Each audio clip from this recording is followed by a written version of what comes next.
We have to understand clearly that Shri Krishna is a very, very important deity within us, because he is the Vishnu who resides in the void, in the Navi. He is the one who generates Dharma within us. But Shri Krishna is the one who says that I come on this earth when there is a glani, means demise of Dharma. When the Dharma becomes weak, then he comes on this earth and then he destroys the people who are responsible for bringing Dharma to this level of doom. The second thing he says that I protect the saints. I protect the saints and I kill all those who are devils or who are satanic, who are destructive. These are his promises which he gave long time back as Shri Krishna. As Vishnu, we know him only as the one who is the giver of Dharma, mainly. But all his potent qualities really were expressed when he came as Shri Krishna. In Shri Krishna's own words, one can say that once you are a realized soul and you have reached that highest position in your awareness, to you everything is futile. But just now, what you have to do is to save the Dharma. So you have to fight them. You have to fight the negative forces. You have to fight the wrongdoers. Yada yada hi dharmasya glanirabhavati bharata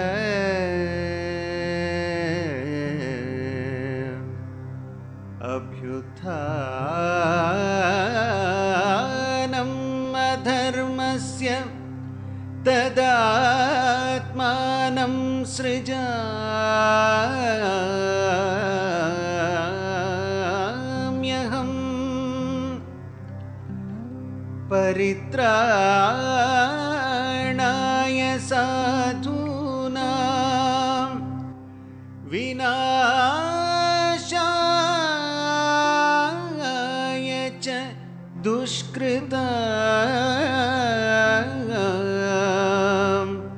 dharma samsthapanārthāya sambhavāmi yuge yuge.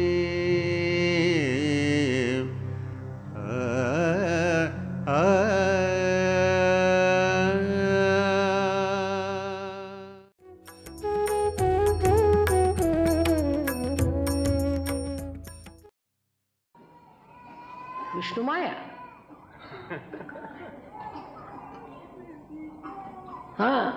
That's Vishnumaya. Rainbow is her sign, that after rainbow there won't be any.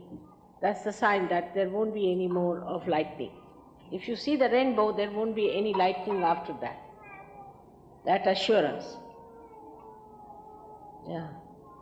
Beautiful, beautiful, beautiful, beautiful. That's the power. Remember, that's the power. You all have to have that power within you. So when you speak even a word, it acts like a light. And then like a rainbow, both are the powers of Vishnumaya. When rainbow appears, that means there won't be any lightning. And when there is lightning, there won't be any rainbow. So, you are also the rainbow. That means you can create beautiful colors out of one white color.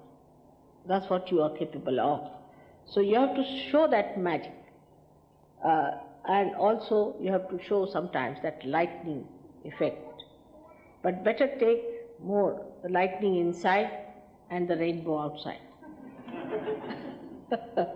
Would be better.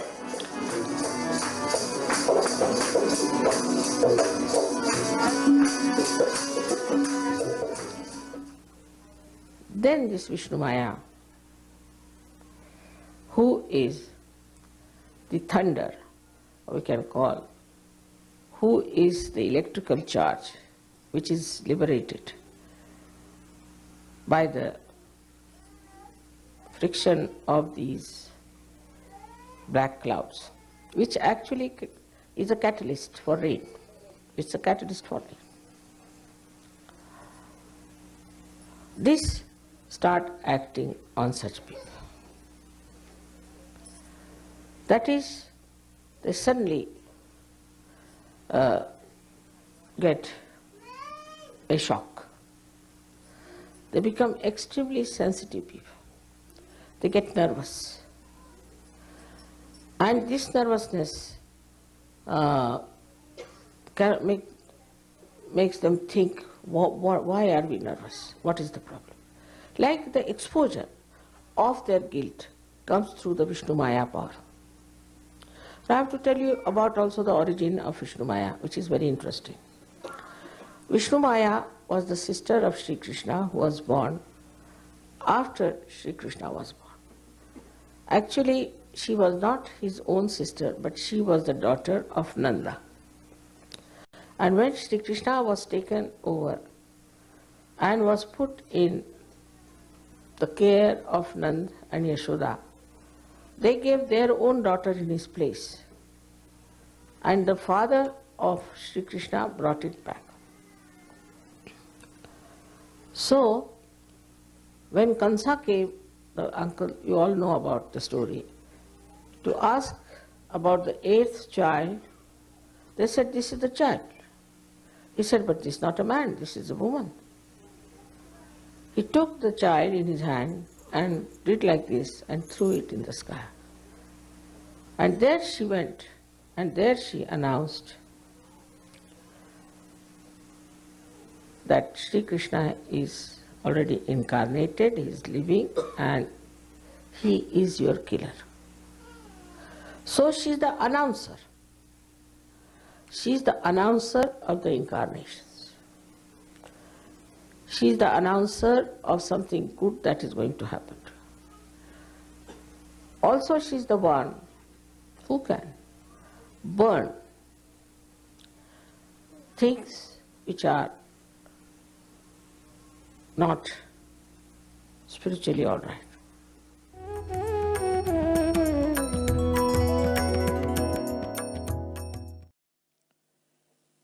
Shri Krishna was first born in a very difficult situation, as you know, and he was carried from there to Gokul, where he was brought up by Yashoda. Now there he started his playfulness. So you have to be playful in life. You have to create fun and joy.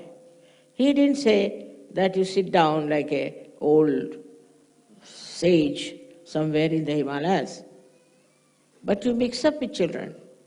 You talk to them, you play with them, have fun.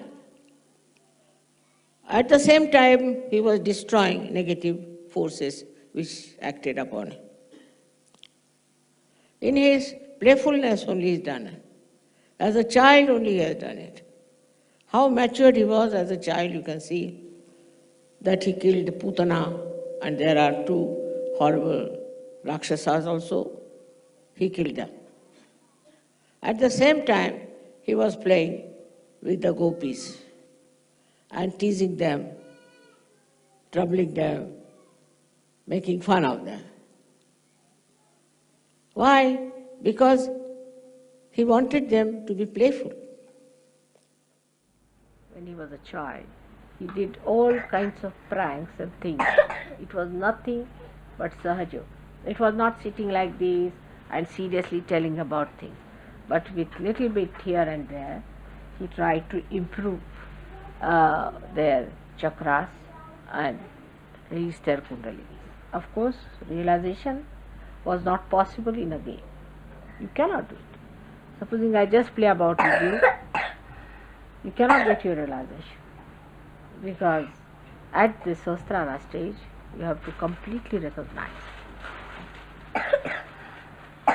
It has to be a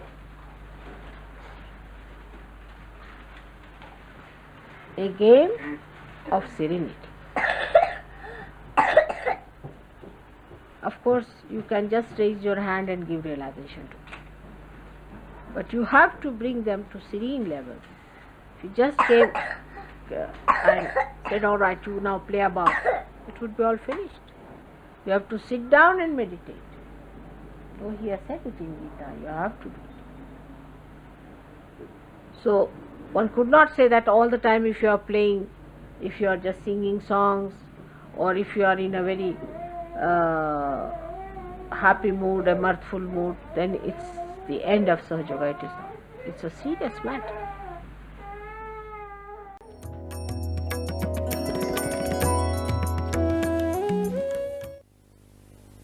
And his power was Radha. Radha. Ra means energy, Dha means the one which sustains. Radha. So the Dharayati sa Dharma, as they say, in the same way, Radha, the one who sustains the energy. So his collectivity was so great. Narada was the one who used to create problems, you see. He went and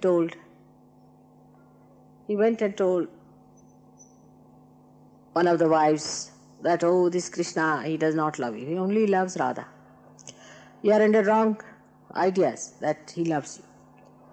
He just loves Radha, he does not love anyone. She's the one he really cares for. So they got jealous.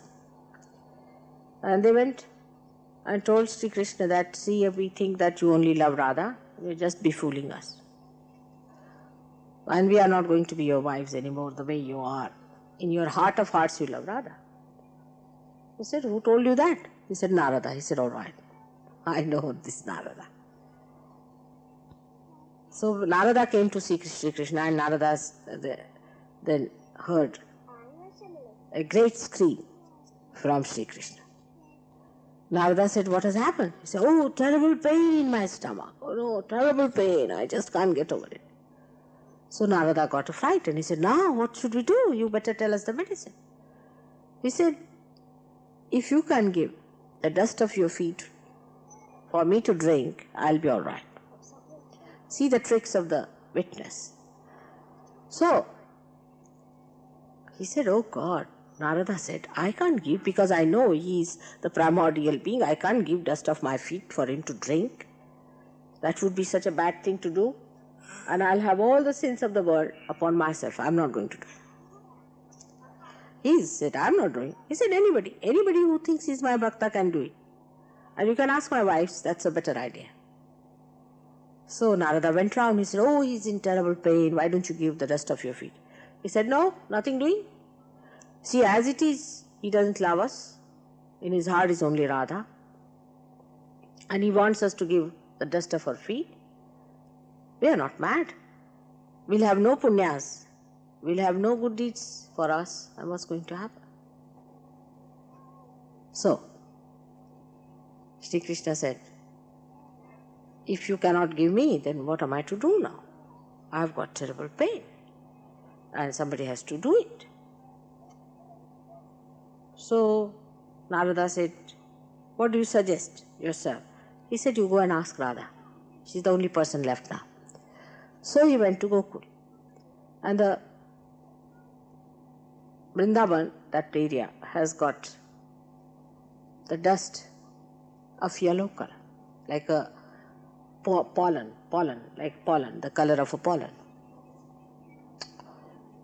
And he went and told that he's got pain in the stomach.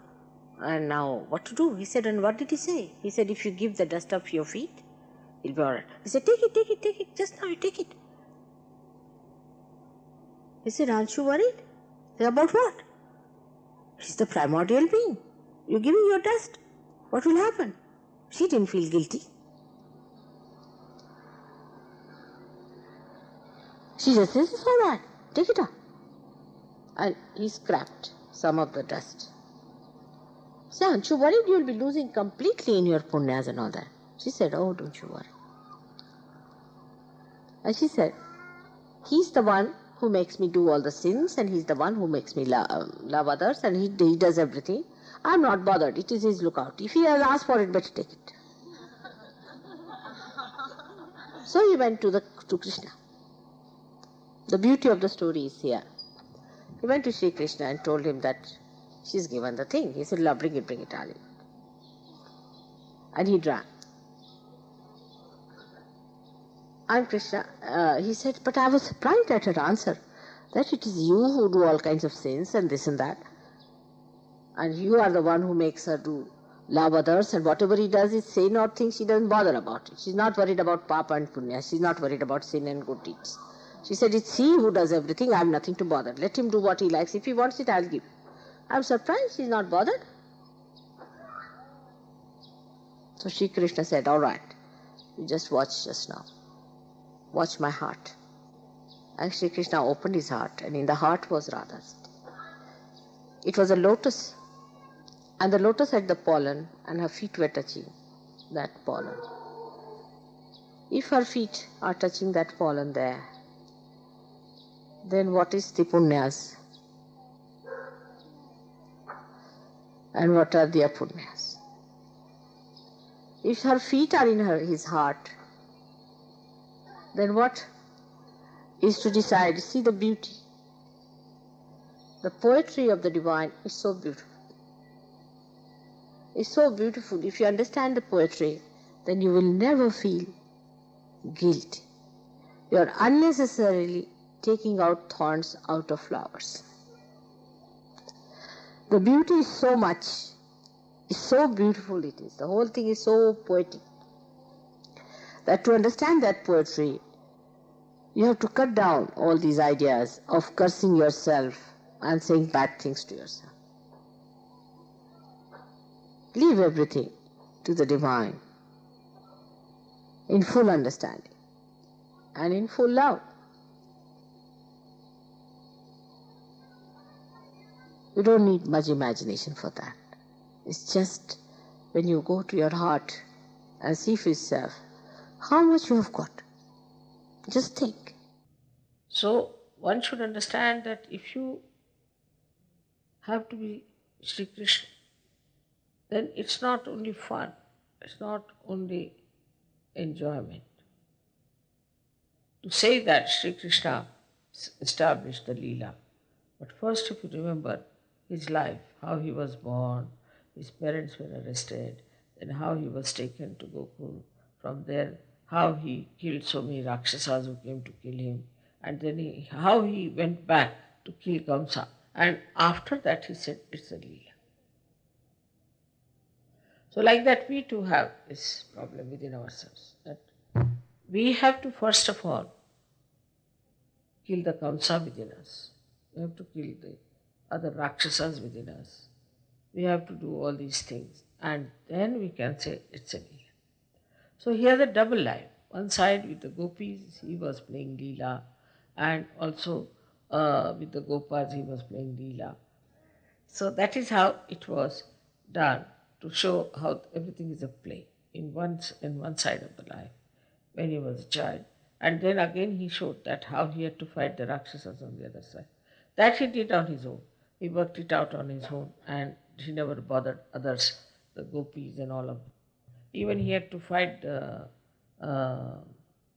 Kaliya, or the great serpent. He also did that.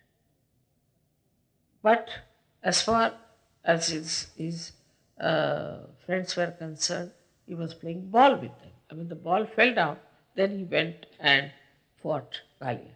So Sri Krishna, of course, was fully aware of himself that he was the full incarnation of Sri Vishnu, and that he had reached the highest point now.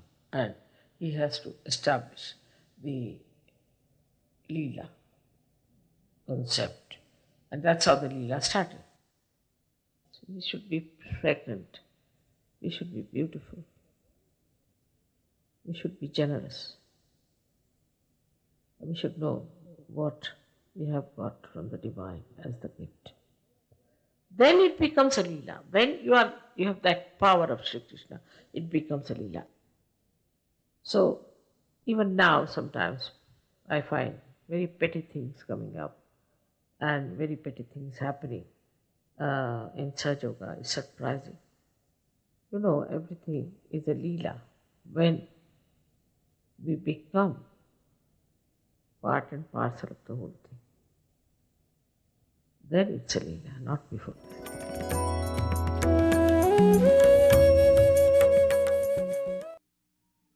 He is Kubera. He doesn't need any money, of course. He achieves money. And not only that, he lived in money. We started Sahaja Yoga without a single pie. I never had any problem. So, one thing, as Kubera, he is the supplier of money. He looks after people who don't have money. He gives money to people who stand by truth, who enjoy the life of truth. It is his work that people enjoy wealth. Otherwise they don't. They have this much, they want to have more. That means they don't enjoy the wealth. They have a little, they want to get much more. Why? Because they are not enjoying whatever they have. But after self-realization, you will see that you enjoy whatever you have. You enjoy it fully, absolutely, and you don't hanker after something that is not there. Doesn't matter if you don't have. Sahaja Yoga is one thing which gives you a complete vision of the destruction that can follow this Maya business. It is something such a insight that you don't have to do anything with it. I'm different, I told you, I don't understand it at all. But even if you understand the value of money, even if you understand that money can bring lots of things to you, despite that you don't look at it, just turn your face. That is the sign of a real Sahajogi. To him, it doesn't matter, temperamentally. It's not that he does something for that or tells his mind, nothing. Temperamentally, he doesn't care for money, just because he's above it. The one who is above money is a real Sahajogi. That his character was Madhurya, meaning the sweetness. Sweetness. He always says, sweet like honey. So, when he talked to anyone, or he communicated with anyone, it was through sweetness. And this communication, if you have not developed, then you are nowhere near yoga. To talk to someone sweetly, automatically, everything is madhurya for him. His talking, his actions, his face, everything is Madhuri. So when we talk of communications, first of all, the greatest thing is the communication between human beings.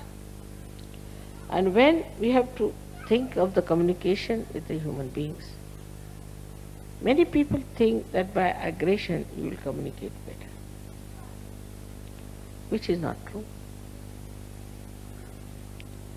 I mean, if somebody wants to get something out of someone, say,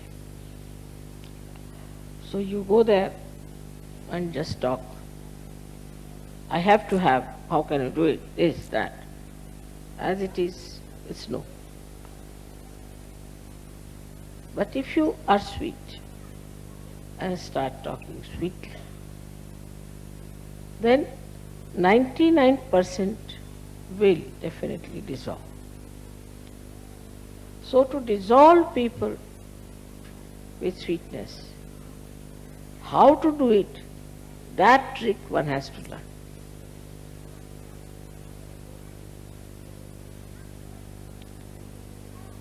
How with sweetness you can dissolve people. This is one of his special qualities, that you talk to someone in such a manner, genuinely, in a very sweet manner, and the problem between you and that person will be dissolved. Absolutely. So our right we have to have a temperament, a culture, a style, a behavior, which has got the quality of Shri Krishna, which is called as Madhurya, means melodious. Melodious. We should talk in such a manner that it should be melodious. The person who listens to you listens as if he is listening to the flute of Shri Krishna. The voice of a Sahajogi should be sweet, like that. When you talk to someone, it should be melodious. It should not be aggressive at all, but on the contrary, it should be melodious. It should not be sarcastic. It should not hurt another person. Any word that hurts others cannot be coming from the proper type of right Vishuddha. So in no way one should hurt. I wish all the Sahajogis develop that melodious voice of Sri Krishna as their Vishuddhi is awakened. Madhurya, in his behavior, Madhurya is, see, while talking to someone, there are so many gestures by which you can express your Madhurya.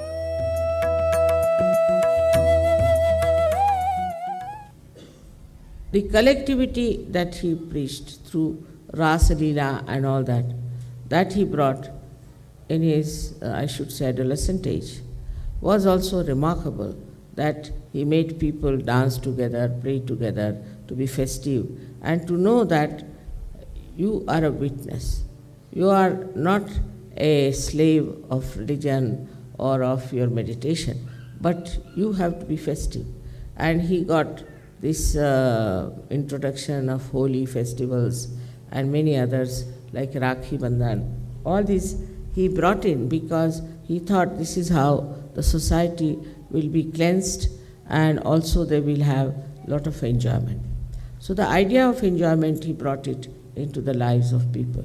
In a little childish pranks used to play on people just to tease them and make them turn to something that was very great enjoyment. Now his enjoyment was enjoyment of the spirit. The enjoyment, pure enjoyment. I'll tell you what. The individual has to grow to understand that you are collective. When the individual really grows up, becomes the spirit, it realizes that it is the spirit. because they are still children, not grown. They are not yet grown people. They are not grown-ups. When you grow, means you develop. When you evolve to your maximum state, you become the spirit and you realize that you are collective. It's not lecturing. It's not talking. It's realization itself. When you become the spirit, spirit is the collective being within you. And in a way you are, in a way. Why are you bothered about Afghanistan? Why are you worried about Vietnam? Everywhere you go, you create problems. But you are worried about it.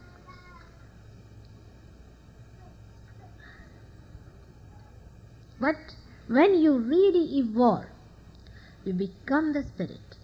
And when you become the spirit, you are collective automatically. You start feeling others. You start feeling others' chakras. What can you do? You become.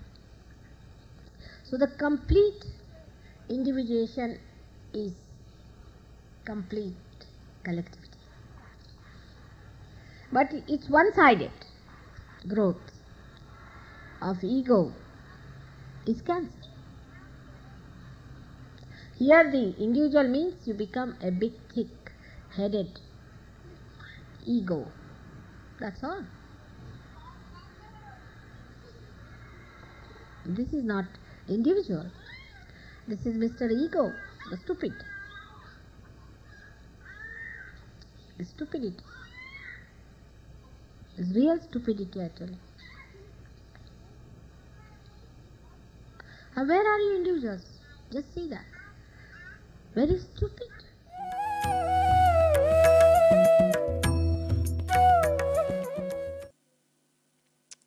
The another side of Sri Krishna was that he was extremely creative.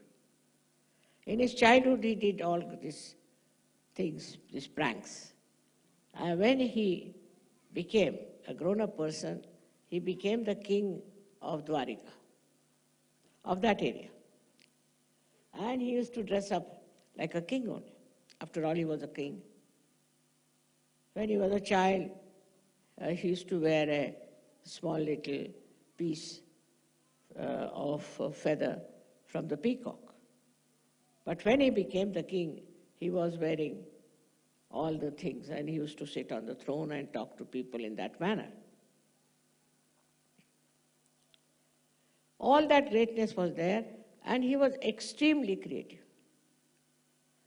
He built a beautiful, very, very beautiful castle, or you can say palace, in Dwarika, out of gold. Can you believe it? Sri Krishna did it. And it was all then covered with water. Now the intellectuals in India, all trained by Western people, I think, said that it's not possible. There's nothing in the water, and he never built his palace there. It's all a story, just like a myth. But some people believed in it, and they dug up. They went down and they found there was a very big palace. There was gold a little bit left, but not all of it was there. And they were amazed, such a huge, big palace he had made. Under the water it had gone, but it was there. Like this, all these incarnations who came were extremely creative. If you are not creative, what's the use of self-realization? Now, what is the greatest creative thing you can do very easily is to make others surgeons. That is the easiest and most joy-giving thing, is to make others Sahajogis and give them the blessings of the divine which they have been seeking for ages. By giving them, you don't know what a solace, what a blessing you give them. So now you have got your self-realization. You got it very easily, I must say. They all say that it is a instant nirvana. Sahaja Yoga is instant nirvana, it's true. But whatever you get so easily and instantly, you don't understand the value of that.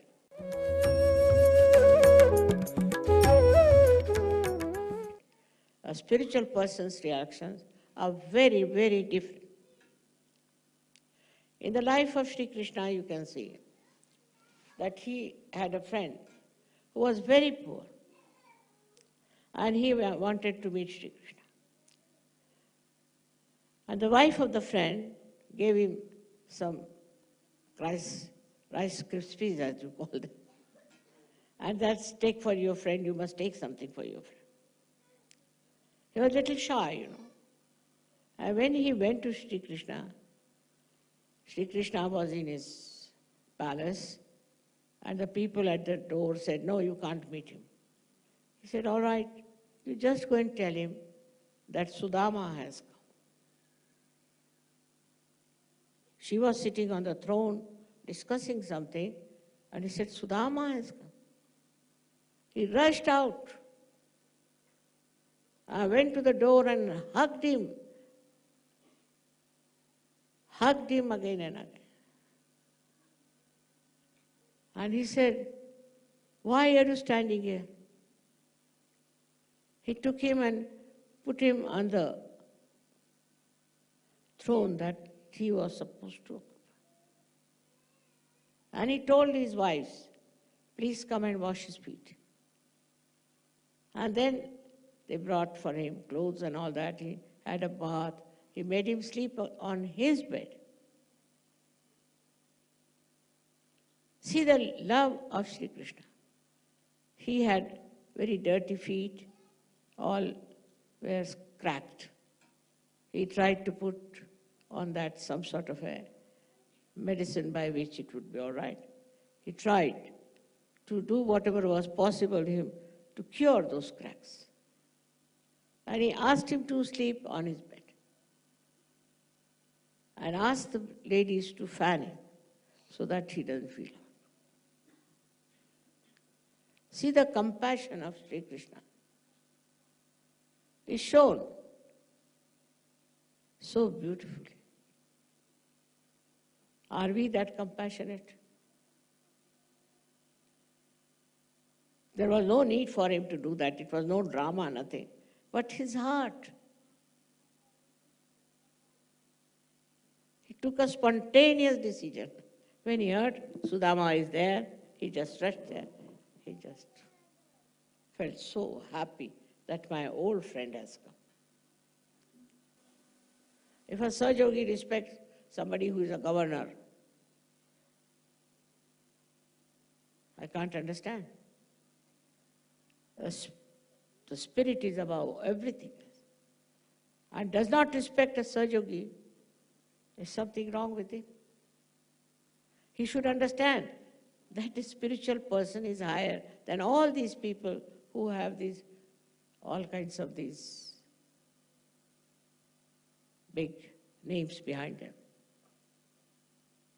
And that love is shown in everybody's life. All the saints, all the incarnations, everyone had that love which was above everything else, without expecting anything, not doing it just to expect something from them. It is a kind of a personality which really reflects God's love. That reflection should come from you. You are Sahajogis, that doesn't mean that you are something higher than others.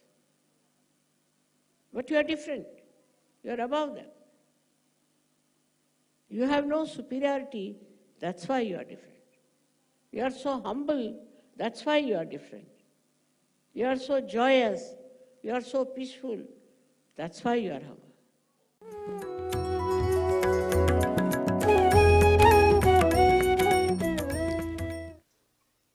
Sri Krishna's speciality was that he always supported people who were realized souls, who were on the right path, who are doing righteous things. He would never support anybody who may be well off, who may be a great thing. Like a great king was Duryodhana.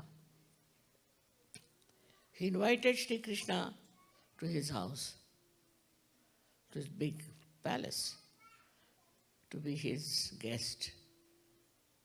Sri Krishna said, "I am sorry." He went to Vidura, who was the son of a maid, Dasiputra. Because Vidura was a realized soul.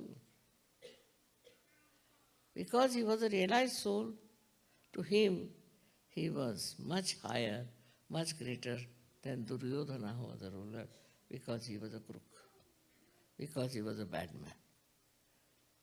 So, the discrimination between good and bad becomes one in your mind, becomes one of your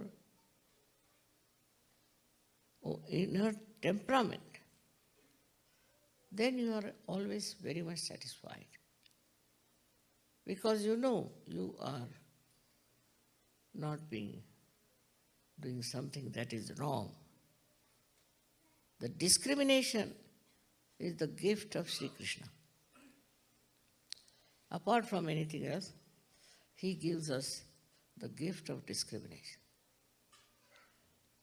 That is his style, I should say, to teach you how to discriminate. And then you become experts on discrimination on vibrations. On vibrations, you can judge everything so clearly, so beautifully. Others may not agree with you, that's a different point. But you know what is right and what is wrong. And that is what Sri Krishna's gift is. So this divine discretion is a very, very important thing which we should see how it works and should be satisfied with. Not to feel bad that you have missed a chance or anything, but you must feel very happy that this thing has happened and that your divine discretion has taken on. So, sometimes it appears that in that divine discretion you may do something wrong, you have done something wrong. But if it is divine, ultimately it will turn out to be very good. I gave you a very basic example, but that is also very true when you practice surgery. The discretion of divine discretion is extremely important to play a very great part in our lives. Because this divine discretion gives us the real joy of our being, of ourself, of such.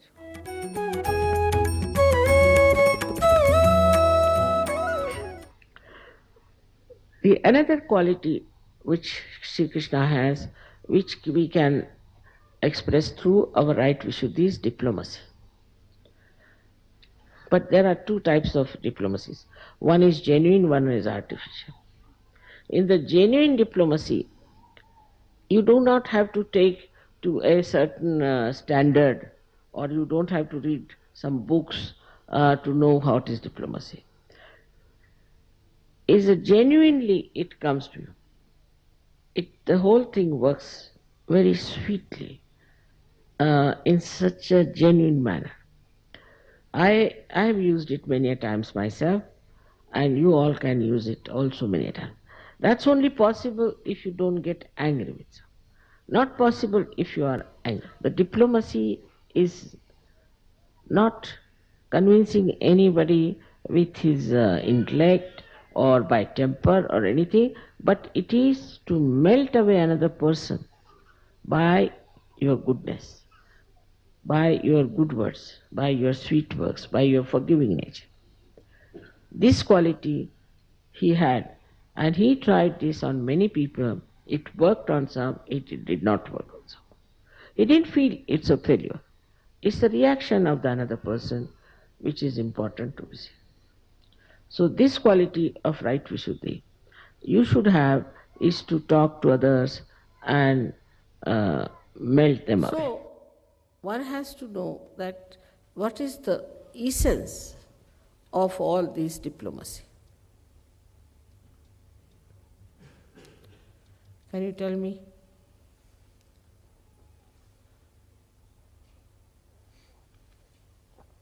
What is the essence of this diplomacy?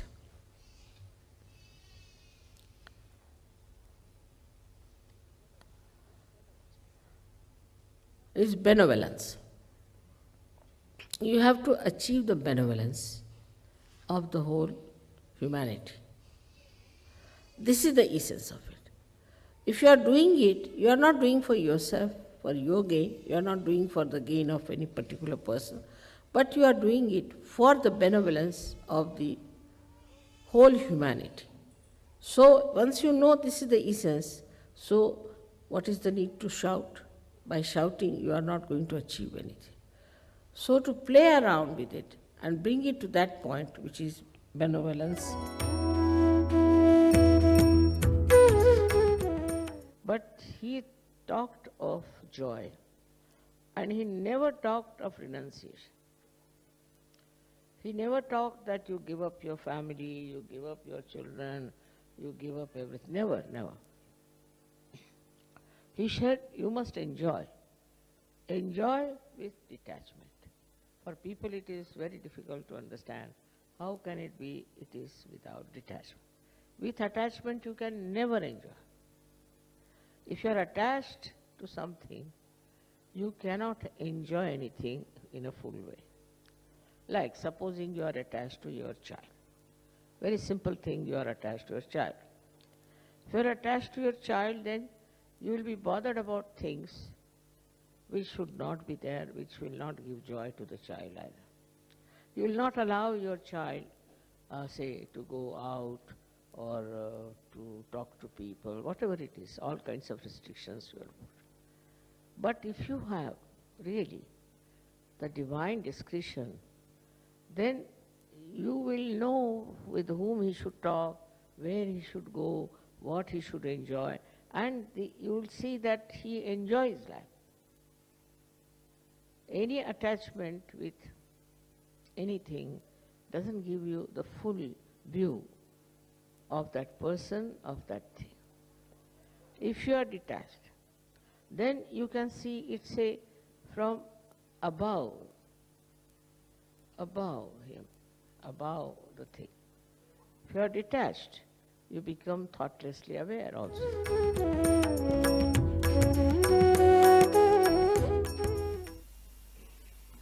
It is a kind of a state I am talking about, where Shri Krishna told Arjuna that I will not fight. So in between me and the army, my army you have to select. So Kauravas said, no, we'll take our army. Your army. You give us your army and we'll strengthen our army. But Arjuna said, I don't want army, I want you. You don't want to fight, it's all right. Because though he will be there in a witness state only, he won't be fighting, but his power will act. He doesn't have to fight.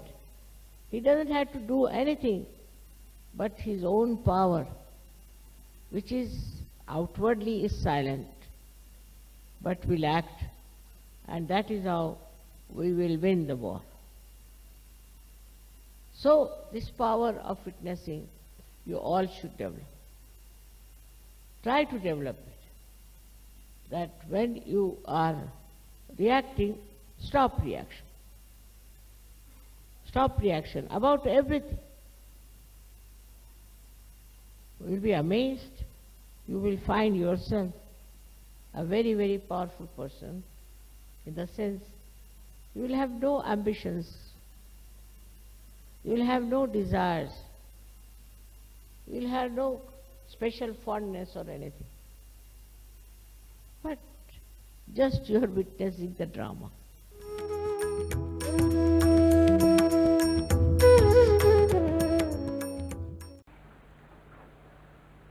So many aspects of his being have been described in so many of my lectures to you. But the greatest and greatest of all the aspects of this primordial being was that he was the Yogeshwara. He was the god of yoga, Yogeshwara. He was the Lord of our union with the divine. Without his permission or without his sanction, we cannot be Sahajogis.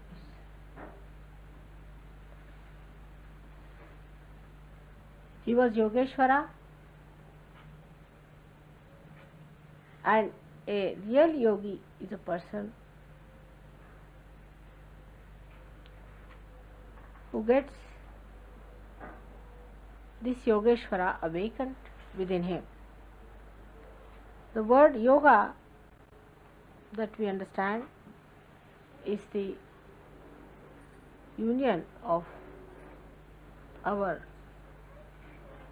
attention with the divine.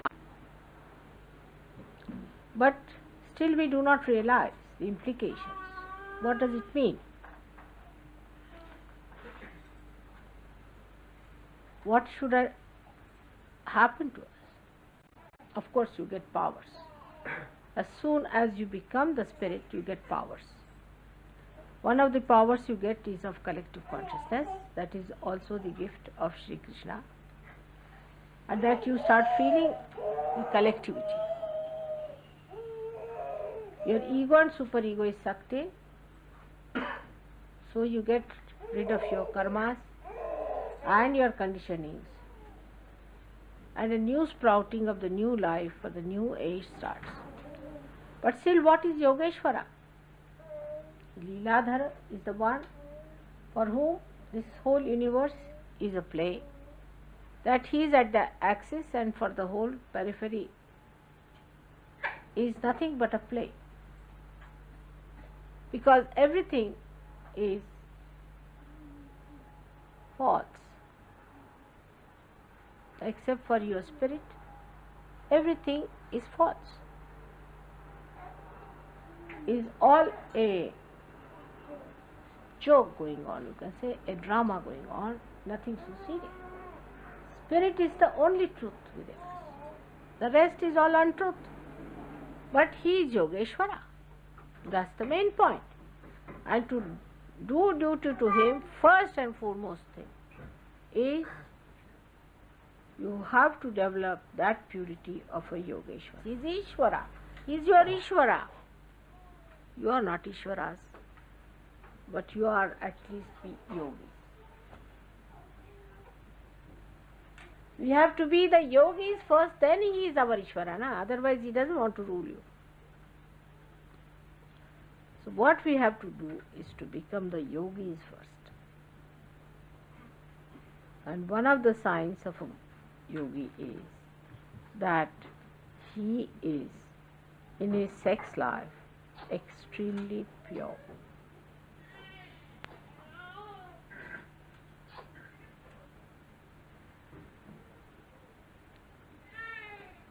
Absolutely purity must exist.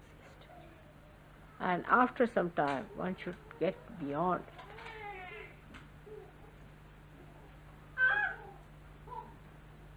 Your relationships with other people, whether it is your sister or a brother or any other woman or any other man,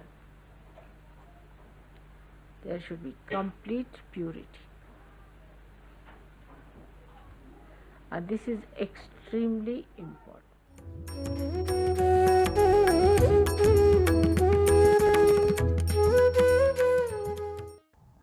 Shri Krishna has a Samhara Shakti. He has the power to kill. He has 4 special things with him, 4 weapons by which he kills.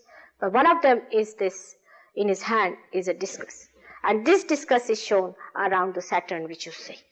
And with this discus, at any distance, he can destroy.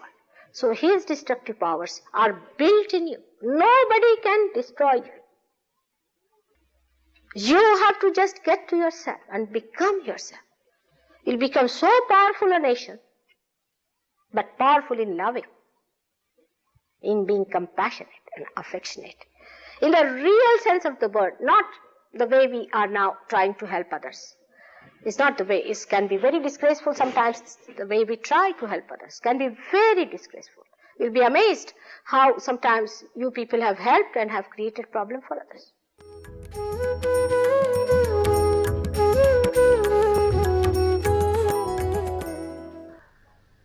About Shri Krishna, whatever is to be said is less than what is said, I always feel.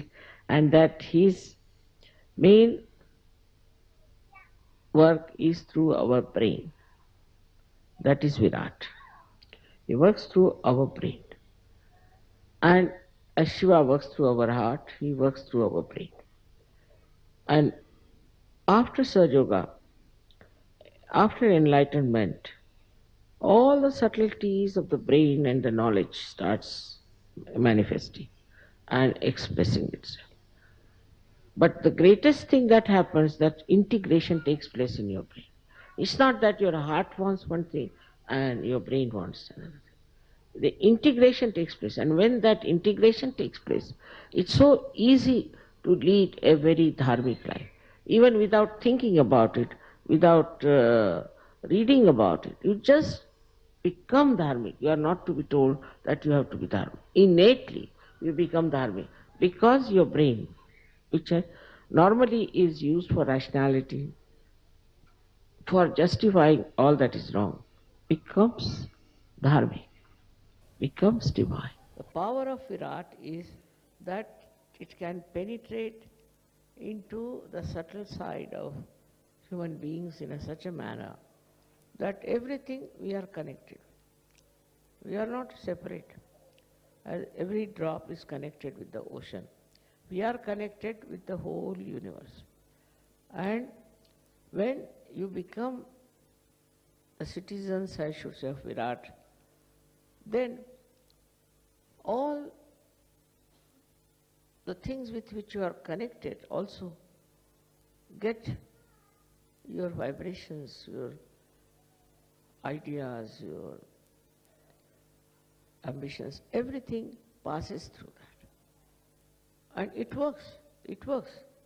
You have seen how many miracles have taken place in your lives. It is the Virata Shakti that works. Now for that, we have to know how to do worship of Virat. First of all, you have to rise above your ego. Very important. Otherwise, how can you worship? There is your ego standing in between, and how can you rise up to the point of Virat? You have to pass through that. Once you are above your ego, you enter into the kingdom of Virat. Then you belong to Virat. And he uses you for his own purpose, in the sense that when your whole thinking is different, becomes global thinking, then he acts. And then his powers are manifold. And Krishna's power is that he uses a conch to call people. I have given conches to all the leaders. So we have to now announce and call people. But at the level of Virat, you don't have to do all that. At the level of Virat, it just, people see, they'll know. Just, they will watch you and they will know. Just, they'll think you are human beings and you are so sweet, so good, just like gems shining all the time, so they'll be impressed. This comes through the Virata's blessing. May God bless you all.